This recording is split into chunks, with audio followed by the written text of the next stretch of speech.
Good evening, ladies and gentlemen. Welcome to RickCast. I know we're a little late, but the reason that my wife and I are down in League City, Texas, right outside of Houston, is my father-in-law is back down for some treatments, and he was discharged today. So we wanted to make sure he was comfortable and ready to go, and he is. Thanks be to God, he's doing great. Thank you for your prayers and your help on that.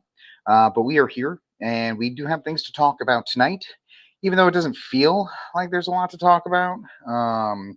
There always is. So I appreciate you guys hanging out, waiting for me, and we are going to get to today's show. Like, subscribe, share, hit the notification bell.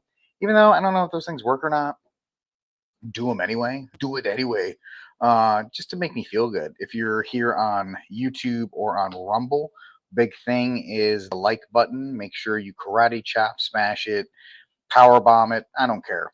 Off from the top, from the flying elbow, from the top rope. Just make sure it gets done.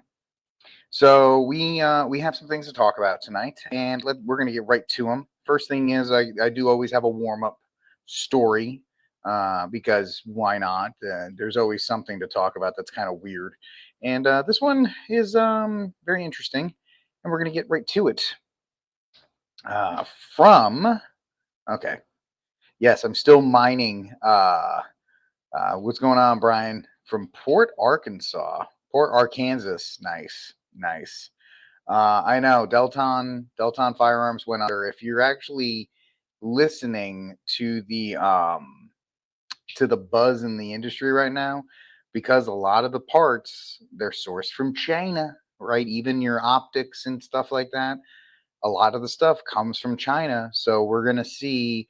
I know Lone Star Arms, big one on X, was talking about, hey, we might have to go back to bolt actions for a while, customized bolt actions, not go away from ARs completely, but companies that made their money on ARs, it's going to be tough for them for a little bit. So I hope you have your 3-gun setup. I always recommend people, getting into prepping and stuff. I'm like, go with 3 guns: pistol, rifle, shotgun, a full-size pistol, an AR-15, and a 12-gauge shotgun. Of course, you can vary on that if you want to get like a Glock 19 or a compact that you can flex between the two. But definitely an AR-15, definitely a shotgun. And the fact that we're seeing these things go throughout the firearm industry is going to be telling. It's going to be difficult for people to in the near future. I want to make sure you get this glorious Hampton artistry in the background. Why, if I'm got to use it, if I'm paying for it. But yeah, it's sad. A lot of the firearm industry people are like, it might not be the last one. So hopefully, Staccato will be fine because they're on government contracts. But the big guys will be fine. But the smaller armories are gonna suffer for it. So it's sad. G Money, I can always count on you giving the Macho Man flying elbow drop on the like button. So I appreciate that. You're drinking free Shiner Bock and pretending to be interested in science. I feel better knowing that you're doing those things, Brian. I really do. Our future is safe. Our nature, Mother Earth, is safe. And yes, crotchety, I have more than my necessary 3-gun setup. So it's a hobby. What can I say? I don't apologize for it. And I'd like to get more. I'm into revolvers right now. I guess I really am. Somebody called me a FUD on X last night, and I think I might be embracing that because I'm really like, I want a good 6-shot revolver. I know Diamondback Armory just came out with a nice 2-inch 6-round revolver. I think it's the SBR or something like that. SDR, something defensive revolver. But yeah, I think also, and this is the whole thing. I don't want to get off the trad too much, but revolvers are easier to carry because they have smoother edges. And that's one thing people don't talk about when we talk about concealing. Yeah, Glock 19s and SIGs, they're all great, but they have sharp edges, and sharp edges tend to print because they catch on the corners. Revolvers they're smoother because they're cylindrical. They're even the handle it's got curves on it, so it doesn't print as badly. And especially if you have a little bit of a pot belly like I do, they're easier to conceal.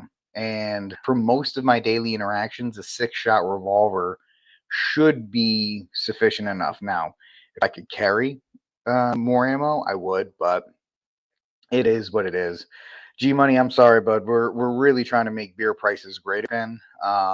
Perhaps maybe switch to a different beer. I don't know. I don't drink beer, so I can't tell you. I can't give you an honest recommendation on that.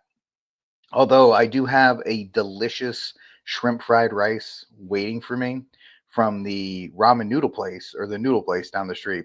One thing of where I live in Killeen right now. Not a lot of good Asian restaurants there. So my wife is very, very excited to be in Houston, where it's more culturally diverse, we'll say. And we have the opportunity to eat better Asian food than we would up north. So that's what I got waiting for me after that. But as far as the firearm industry, we also have the Trump slump in effect right now. Because people think that Trump's in office, everything's okay. We saw this in 2016 until COVID. People kind of slack off on training, they slack off on buying stuff. It's really, having a Republican in office is actually not great for gun people. Gun people do better when Democrats are in office, because everybody's afraid that your gun's going to be taken, so you can just sell whatever you need to. With a Republican, people kind of get lazy, and we'll see if that finds itself anywhere. Yeah, they do. Houston does not have anything else going for them except maybe their hospital system, which has been very good for my father-in-law, and the food. Cities always have a leg up when it comes to food, just because of population density and choices. If you're somebody that has a wider palate, then cities are definitely better. If you're somebody like me who can live off of PB&J their entire life, maybe I'll flip in a pizza every once in a while. Doesn't matter where I live. But as far as the Trump slump, I mean, the crazy thing is the NRA's meeting is coming up in Georgia, I think, next week. The NRA's annual meeting, and Trump's actually skipping it, which is kind of funny because he went to the ones when he was running for president, but now he's not. So is Houston really the fattest city in America? I thought there was a town in West Virginia, but I guess not. Denver, well, I mean, Denver has to have good food because everybody's high, so they have to have good food to be able to eat. Either that or Domino's does really well out there. But yeah, so it's going to be interesting. The NRA meetings next week. If I wasn't doing so much traveling, I probably would have done it as a write-off for work. Actually, no, because I hate Atlanta, and like, if it's in Texas, I'll go to it, but I'm not flying anywhere for the NRA meeting. It's the NRA. I'm not giving them that much money or time. But outside of that, we'll see what happens next week at the NRA meeting, because especially since Trump's not going to be there. Maybe he's skipping because he's not allowed to be there since he's a convicted felon. Well, he went to the last. Well, no, that was a conference. That's right. That's a good point. Maybe he's just obeying the law. Look at you, crotchety elder. That's a good point. All right, ladies and gentlemen, let's get to our first story of the day. This is kind of gun related as well. Dad arrested by. I hate you, New York Post. You've been here for 15 minutes. You can give rid of. Dad is arrested by environmental officials after fatally shooting a black bear that came, quote unquote, within feet of his child or children. His children. A Connecticut father. That's your first problem. This was in Connecticut. Was arrested for fatally shooting a black bear outside his home, even though he claimed it was self-defense after the terrifying animal came, quote unquote, within feet of the kid. What's the phrase? If it's brown, lay down. If it's black, fight back. If it's white, you're dead. Something like that. Yeah, brown, lay down, black, fight back. And if it's a polar bear, you're toast, because those things are massive. They're not just drinking Coca-Cola bottles. They'll just rip your soul out. But anyway, this is in Connecticut, so this dude's going to have a tough problem. See, Todd Topics, great name, by the way. told WFSB that he was jostled awake by his pregnant wife in August after a bear came up to their 2 kids as they played in the garage of their Bethlehem home. Well, why was he asleep? What time was this? While also chasing their dog up a tree. So the dog was up a tree, or was the bear? He walked right into the garage with people in there. He didn't care, so who knows what would have happened next. Topic said the bear. Topic said he fired a few warning shots into the air, sending the bear running into the woods, only to realize the next day that he had unintentionally shot it. He shot it after the neighbor alerted the police to the dead bear. What kind of warning shot did you just shot? You fire a warning shot across his nose, right? This reminds me of the famous Spaceballs quote. Like I said, across his nose, not up it. But apparently, he fired a warning shot right between the eyes. That'll get him. He's warned, all right. The dad was arrested 2 weeks later by Connecticut's Department of Energy and Environmental Protection, or DEEP, even though he said it was just saving his kids. This is Connecticut. This dude's screwed. DEEP contacted me and said, since you shot the bear and killed it, we have to arrest you again and charge you again with illegally taking of a bear. So I guess bears' lives matter. The warning shot came from a minigun. Don't make me fire a second round. So he shot a dance bear, turned into Tombstone, skinned that smoke wagon. The arrest confused topic because a 2023 law says people can kill bears in self-defense if they reasonably believe that the animal is about to inflict bodily harm on a human. That's pretty much the self-defense standard. Are you in imminent danger of bodily harm, either fatal or major bodily harm? That's pretty much the standard across the board for self-defense. Leaving or injure or kill a person's pet, or enter a building occupied by persons, which technically was in the garage.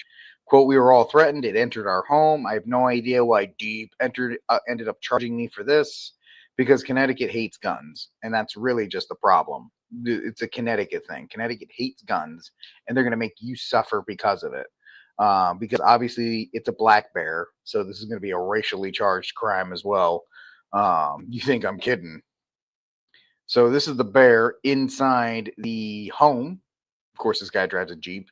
I don't know what I'm saying about that. And here's the black bear again. And this is the guy's house. Nice A-frame. I like that. The Department of Energy and Environmental Protection is now not commenting on the case. Why has the case been sealed? Baby sealed? If so, why? A public statement from DEEP regarding this public safety matter would help resolve the confusion and enable us to better communicate with our constituents, said Senator Eric Berthel. Henry, Martin, and Shepard Haining wrote in a joint statement. Topic said he was doing an accelerated rehabilitation program for first-time offenders. Of what? What is he an offender for? They're just jumping around on this topic. Is he a drug addict? Like, well, I don't know how you get the guns, but who knows? As long as, I guess first-time offenders for killing bears. So yes, it is, Lou. You're right. You're right on the money. No time. You're just on time too. Anyway, so I guess DEEP did not immediately respond for a request for comment, and that's crazy because we're so Disneyfied, and we've imparted human traits on animals that we're like, why did you shoot the brown bear? Like it's Baloo from the friggin' Jungle Book. No, it's a big old bear that will kill you and eat you. Especially now that bears have no problem in suburban areas. We see this with coyotes and what are they? Mountain lions? Like, especially where I live, there's mountain lions and stuff. You'll see them, foxes. Sometimes, like, I take my dog out at 4 a.m. Sometimes I have to double check just to make sure there's not like a mountain lion. I've seen foxes and stuff near my neighborhood and coyotes. But you just have to make sure. I have stupid deer too. When I walk out in the morning and I see the deer there, I know I'm safe, because if those guys hear like a pin drop, they run everywhere. So it's crazy. But do you think this guy did wrong? I don't think so. You got to kill him. If the bear's in your house and they're coming near your kids, light that sucker up. There are plenty of black bears out there. We don't have to worry about the black bear population going away or the brown bear population or any of that kind of nonsense. But there's always the environmental hippie types that are just all over the place. Um, yeah, there are rumored mountain lions up in North Texas. They're everywhere in Texas. We always hear about mountain lions all over the place. Um, so they're kind of crazy. It's yeah, coyotes and deer have been the best beneficiaries of suburban culture. Um, the suburbs, because they're able to go out and they get access to food and the trash and all these other things, little pets, because people leave little pets outside. um and deer, they have no natural predators outside of the coyotes, so they eat whatever they want to. Yeah, because locals think it's cute. Locals are stupid, because we all think, because of Disney, that animals have humanistic traits. Like, oh, hi, little coyote, and he's gonna dance into like Timon and Pumbaa from The Lion King. Yeah, catamounts they're statewide, man. They are literally coyotes eat cat. They eat everything. Coyotes eat everything. They're vultures. They're little vultures. So do deer. Deer are like big rats. Everybody like, oh, it's Bambi. Yeah, Bambi's eating and pooping all over my lawn. So no, thank you. Anyway, that's our first story of the day. Let's move on to our first of four main topics here on RickCast. Thank you guys for hanging out with me. Love it. Let's see here. I don't hear coyotes that much. I'm lucky. The reason why I think I'm okay is because there's farms near me and they all have donkeys. And coyotes hate the smell of donkeys. I learned this from a rancher, and I was blown away when they told me that. Coyotes hate the smell of donkeys, and a donkey's kick is no business. So they're great for protecting cattle and sheep, and dogs too, like shepherd dogs. But donkeys are better than guard dogs. They are. They're 100% better. They're loud. They will literally kick the snot out of you. And the smell. Coyotes they don't want anything to do with them. So if you have a coyote problem, y'all pull together, get a donkey. You'll never see him again. All right, let's get into our first story of the day. Trump considering slashing tariffs on Chinese imports, effort to de-escalate the trade war. Yeah, Trump is a wimp. Trump is a big talker. I get all that. But let's also kind of take a step back and ask ourselves, were we really going to have 145% tariffs on China? Probably not. But it doesn't look good from the posturing standpoint. Trump's going to get rightfully dragged for this. Now, of course, people will defend him and say, like, oh, like I just said, we didn't expect these tariffs to be that high for that long. But in the perception game, especially when he has an entire media apparatus that's out to get him, retreating this quickly, they're going to paint it as a defeat. President Trump is considering slashing tariffs on Chinese imports, in some cases by more than half, in a bid to de-escalate tensions with Beijing that have sent global and U.S. markets on a roller coaster ride since the tit-for-tat tariff war between the world's two largest economies began.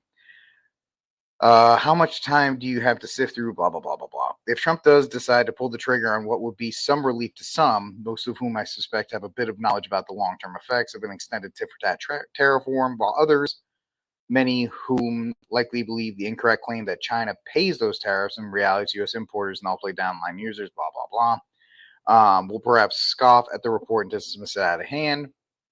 While Trump hasn't made a final determination, people close to the situation told the Wall Street Journal the discussion remains fluid, with several options on the table.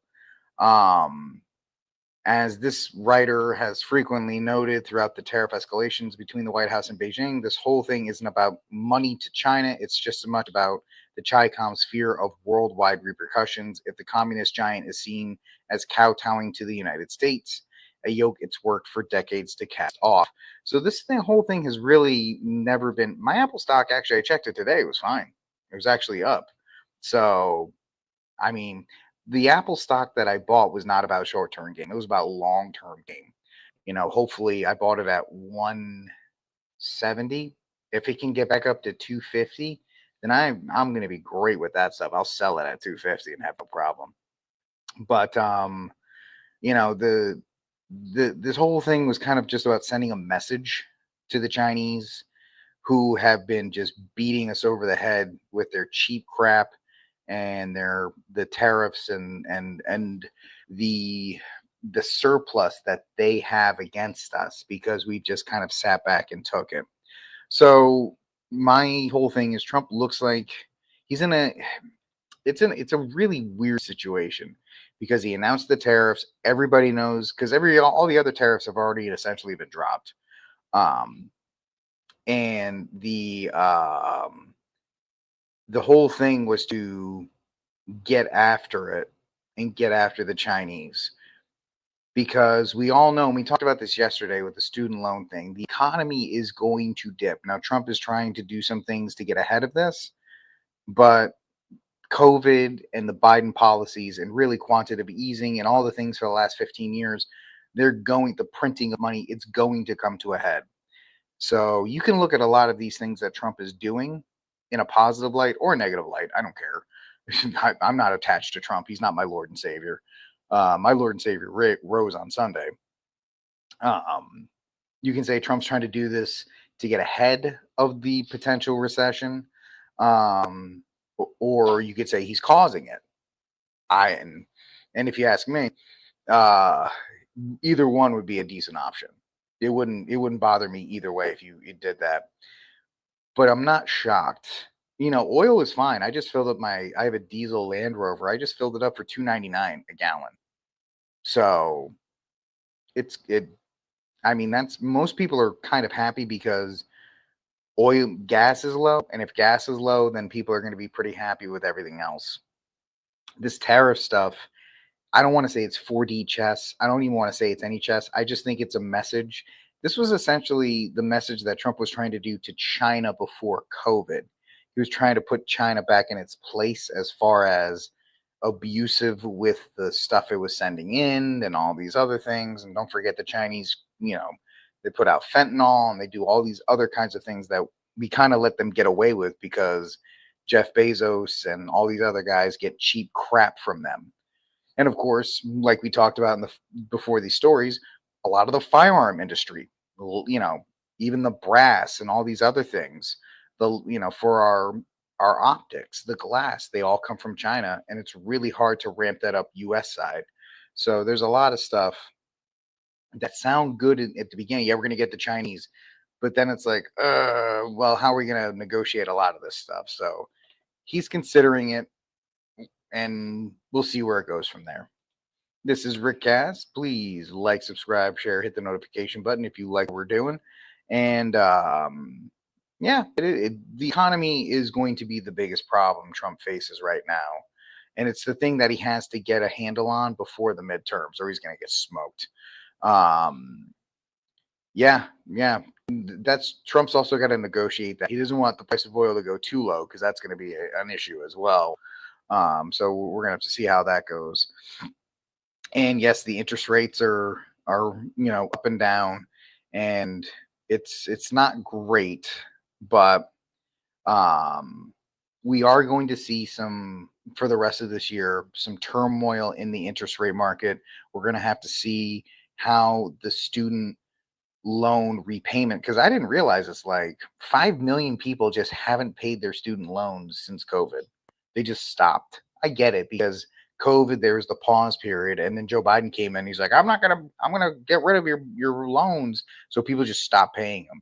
So there are people who have 5 years worth of non-payment, and the impact that those going back to the government. It's there's a lot of things in the air right now that even if, let's say, Kamala won or President BBL won or whatever, these things would still have to be faced.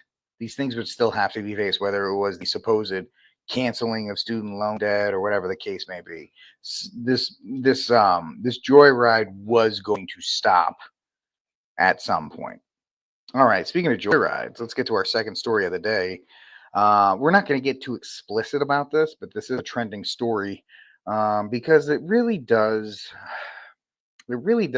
shine a spotlight on where we are as a culture as far as relationships between men and women.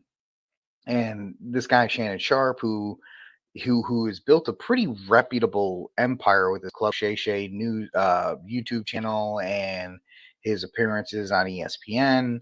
Like, he's not a genius by any means, but he's talented enough that he was trying to position himself for a late night talk show gig. That's what the word was, and he was in line for $100 million contract with ESPN. So it's always interesting when these things drop. But this is from DefenderNetwork.com. Shannon Sharpe faces serious allegations and denies all wrongdoings as legal process begins. So, Pro Football Hall of Famer and media figure Shannon Sharpe is at the center of a developing legal case after a civil lawsuit was filed in Nevada accusing him of assault, battery, and emotional abuse. Sharpe, who has built a post-NFL career as one of the most recognizable voices in sports media, has denied the allegations and by defiant what his legal team describes as a shakedown. The lawsuit, filed under the alias Jane Doe, outlines a series of claims that stem from the plaintiff described as a consensual relationship that began in 2023. This will not tell you that she is also a 19-year-old girl to his 54 years of age. Now, as I said with Bill Belichick before I was raked across the coals with that one, which is fine. People want to, sit on their high horse. There's a technically and a morally. Technically, legally, Shannon Sharpe and this 19-year-old girl are free to associate with each other because they're both legal adults. Morally, is it good? I don't think it is. I think that age gap's a little too high. Of course, nobody's talking about the fact that Caroline Levitt or Levine or whatever her name is, her husband's like 57. She's 22 and she just had a kid, but nobody really cares because MAGA, am I right? I don't have a problem with a 21-year-old woman dating a 50-year-old man or whatever the case may be. You have the choice to do it. But if it's just for physical purposes, which I know you're like, Rick, of course it's for physical purposes. Maybe not. But if it's for physical purposes, it's never going to end well because these kinds of things are very rocky and it just doesn't work. So the plaintiff alleges the two incidences of assault were in October 2024 and January 2025 and is seeking $50 million in damages. According to her complaint, the woman met Sharpe at the gym in Los Angeles when she was 19 and says the relationship evolved into one of emotional and physical harm. The lawsuit also accuses Sharpe of threatening behavior and unauthorized access to the plaintiff's apartment building. Sharpe's legal team, led by Lanny Davis, has issued a firm denial. Statement released on Monday, Davis described the lawsuit as a blatant and cynical attempt to shake down Mr. Sharpe for millions of dollars. This is really just a reality. Yeah, Michael Thomas, 100%. If a 45-year-old man marries a 22-year-old woman in the Catholic Church and they make like 12 kids, who cares? Right? Who cares? They're doing their thing within the context of marriage and holy matrimony. I think all of us are like, are you gonna make babies? Is that really is that okay? Good. Then go do your thing. Go multiply. But if it's just one of these hookup things, it's damaging for the girl because she's 19, and we all know from studies, multiple partners, it's harder for the woman to pair bond. And the guy, you're 54 years old, dude. And I say the same thing with Bill Belichick. Bill Belichick should not be dating a 19, 20, however old she is. Legally, it's fine, but it's kind of gross, especially when you see some of the pictures with the two of them. I'm like, what are you doing, Bill? What do you do? That's just gross, man. Anyway, I don't want to get down that rabbit hole. But this whole thing is about men in positions of power who think that the money and the prestige they have protects them from the modern horrors of dating. I don't know. My wife likes going to Vegas. You're turning 50 in 5 weeks. What does that put you in? What are we? April? No, we're in May. We're in April. 5 weeks. I mean, June. Dude, even if you say, I wouldn't go for strippers, but I don't know, Michael. Let me get back to you on that. If you're turning 50, we'll see. If I can, oh, the last of May, that's going to be tough for me. I'm not going to be able to get there. Yeah, these relationships can work, but they're rare. Nor it's really a contract. The man gets youth and beauty, and she gets financial security. Yeah, he gets youth and beauty and potentially kids, and she gets financial security. And let's be honest, that type of contract worked for a very long time in human history. Right? The matchmakers and all these other kinds of things that they're known for, they have existed. They don't exist now because we're in this kind of like free for all of sexual liberation, which has benefited nobody except, the producers of illicit material and like OnlyFans those OnlyFans. So youth and booty. Sorry, I did youth and beauty, Brian. Maybe you've had one too many shiners, buddy. Youth and beauty. Uh, or maybe it was a Freudian slip. I don't know. I mean, let's be real, right? Anyway, this is it's a nasty process. It's a nasty process. On one hand, I feel bad for Shannon Sharpe because he's a 54-year-old guy who clearly is looking for companionship. But at 54, you should be married, maybe have some kids. If you got started early, maybe some grandkids. And it's interesting to see the response. There's a lot of guys that are dragging Sharpe for this. They're like, you're 54, bro. You should be, settled down at this point. And yeah, but there are guys that never settle down. They just don't. But it's interesting that the culture is pushing this end game, right? This is the Andrew Tates and the others. This is literally the end game. Older men chasing after younger women is more of the idea. Younger women are getting into this game through OnlyFans and other kinds of things for the bag, for the money. And they're willing to auction off their youth and beauty for it, for financial rewards. And men are learning not to, or men are being told not to pursue wholly virtuous women, but just try to get the youngest woman they can and try to extract as much enjoyment, let's say, out of that before moving on. Yeah, no fault divorce is terrible. There's a couple things. You got to get rid of no fault divorce. You got to get rid of the daycare. What I mean is you got to get rid of the daycare state. No more EBT cards, no more government subsidies, none of those things. All of those things need to be removed. Until you remove all of those things, you're not going to get any kind of a fix. But you have to re-incentivize men and women to actually be married together. And outside of the Catholic Church, which has the best rate of divorce, it's in the 20s, even lower. Nobody else is looking at that. So it is what it is in that regard. So, all right, folks, that's that for this story. It's a sad story. Don't want to really cover it, but it is a major news story today. All right, this is RickCast. Let me get to these other two stories here for you. All right, so Trump signs an executive order incorporating AI into classrooms. So I am involved in an online school right now, and they actually we do use AI in our classrooms because the association that I'm involved with has decided to tackle it head on. And I think that's something that's going to have to be done because AI is going to be within the next 2 years running essentially many different facets of our life. So, President Trump signs an executive order on Wednesday that aims to incorporate artificial intelligence into America's classrooms. Quote, the basic idea of this executive order is to ensure that we properly train the workforce of the future by ensuring that school children, young Americans, are adequately trained with AI tools so they can become competitive in an economy years from now into the future as AI becomes a bigger and bigger deal, said Will Sharpe, the White House secretary. And that's pretty much all you need to know about this. These AI tools are going to be there. I mean, You can download the Grok app right now and put it on your phone. Kids have access to that. They have access to um, the AI in their Google phones, or Apple has their own AI.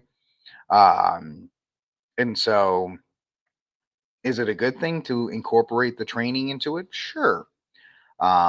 It's going to be a rough go for the first couple years as kids continue to use it, to not as they're not going to use it as a training tool. They're going to use it as a device to do the work for them.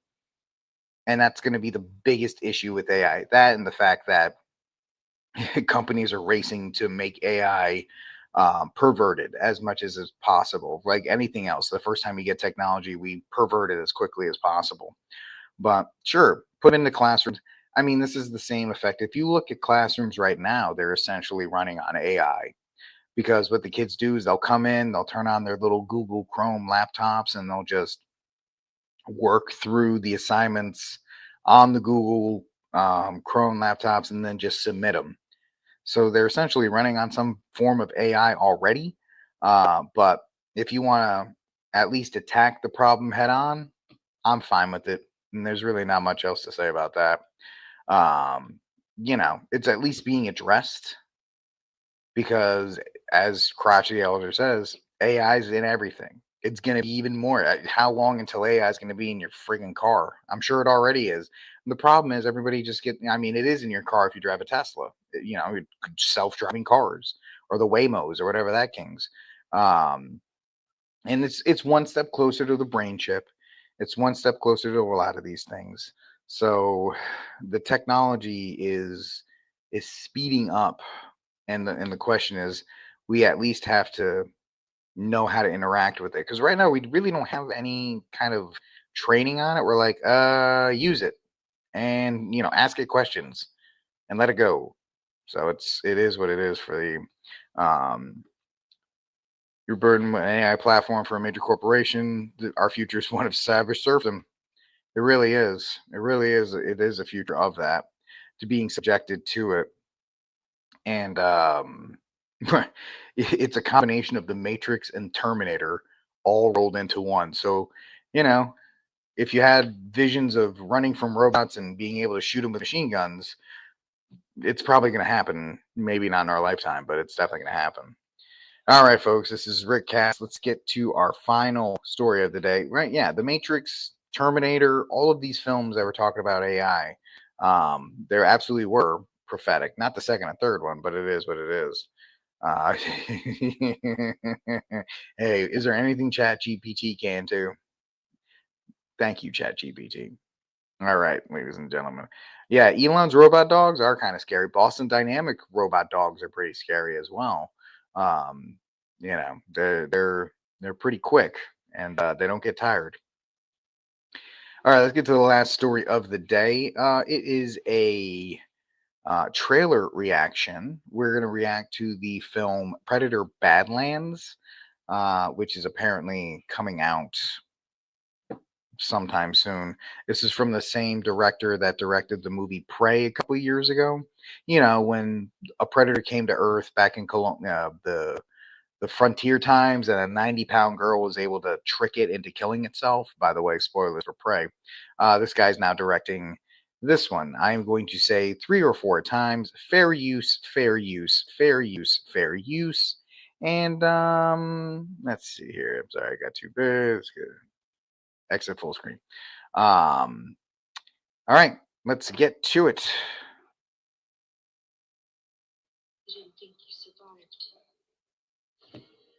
20th Century Fox, which is really Disney, comes out on. They're actually going to release this one in theaters now. No idea what this movie's about. Apparently, it's like a Predator Badland of places. They at least have the music right?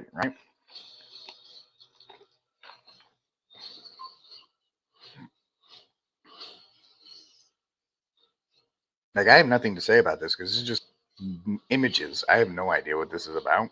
It's an IMAX, okay.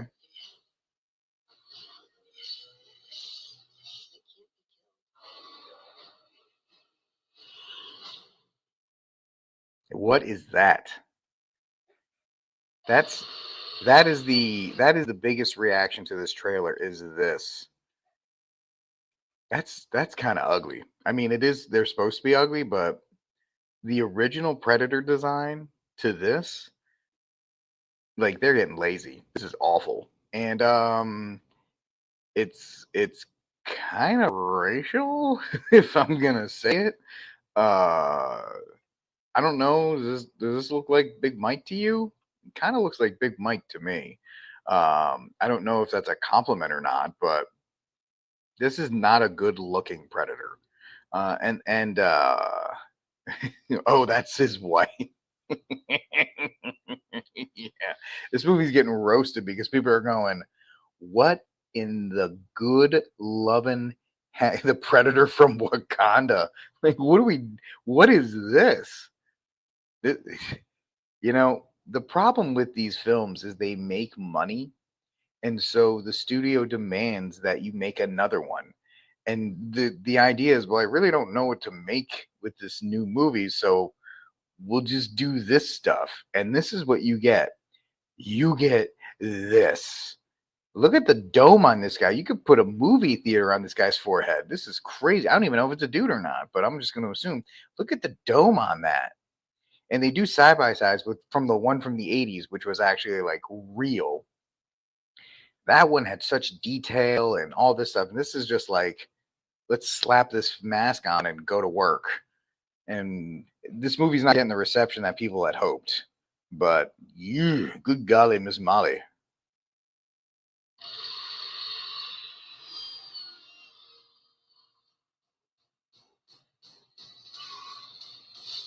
Oh, look at all the CG. That was a lot of fun. Yeah, look at the CG stuff. Good enough for the government. And that's really what it is at this point. Yeah, I don't like it. Uh, I don't think this one's gonna do as well or be received as well as the last one. And the fact that the Predator franchise is not a movie franchise you can get more than 4 films out of. And the fact that they're on the sixth or seventh is amazingly enough at the power of just not reading the room. But let me know your thoughts in the comment section below on that one. I can tell you, thanks. I hate it. All right, ladies and gentlemen, that's it for this episode of RickCast, live from League City, Texas. If you do me a huge, huge favor, hit the like button, leave a comment below. I'm talking to you guys on Rumble too. You guys hit the like button, leave a comment below, and that'll help the algorithm for more people to see. Thank you so much for hanging out with me, guys. I will talk to you tomorrow here on RickCast. God bless. And until that day comes, free Dexter Taylor.